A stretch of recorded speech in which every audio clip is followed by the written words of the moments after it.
সংস্কার সংস্কার করে দেশে আর অরাজকতা করার চেষ্টা করবেন না, মির্জা ফখরুল ইসলাম।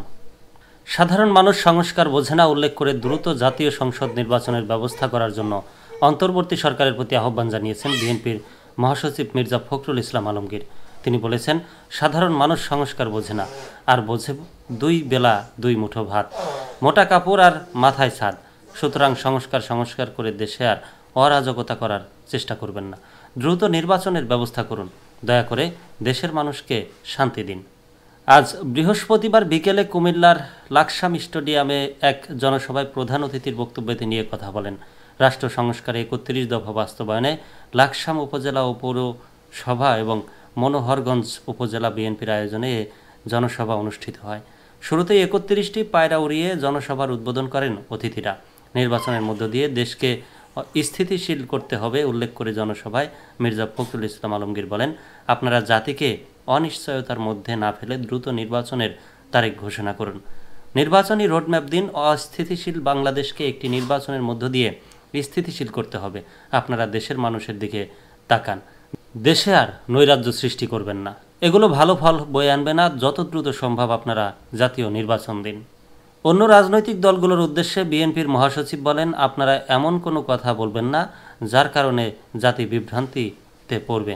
আমরা রাজনৈতিক দলগুলোর কাছে দায়িত্বশীল আচরণ চাই।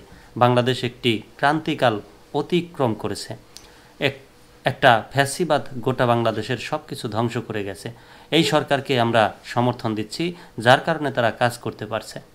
লাকসামে প্রায় ১১ বছর আগে গুম হওয়া বিএনপি নেতা সাইফুল ইসলাম হিরু ও হুমায়ুন কবিরের পারভেজ প্রসঙ্গ টেনে জনসভায় মির্জা ফখরুল ইসলাম বলেন, হিরু হুমায়ুন গুম হওয়ার পর তার ছেলেরা যখন বেগম খালেদা জিয়ার সঙ্গে দেখা করতে গিয়েছিলেন, সেই দৃশ্য বলার মতো নয়।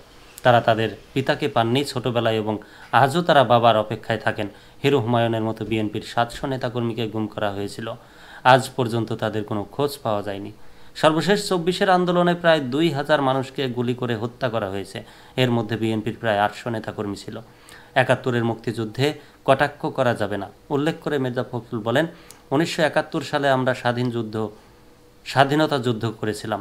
সেই যুদ্ধে লক্ষ লক্ষ মানুষ প্রাণ দিয়েছে। আমাদের মা বোনেরা ইজ্জত দিয়েছিল একটা স্বাধীন দেশের জন্য। ওই ৭১কে কটাক্ষ করে কেউ কোনো কথা বলবেন না, এদেশের মানুষ কোনো দিনই সেটা মেনে নেবে না। যেমন ২৪কে কটাক্ষ করলে কেউ মেনে নেবে না, তেমনি ৭১কে কেউ কটাক্ষ করলে এদেশের মানুষ মেনে নেবে না। দেশের স্বার্থে আমাদের সবাইকে ঐক্যবদ্ধভাবে আজ কাজ করতে হবে।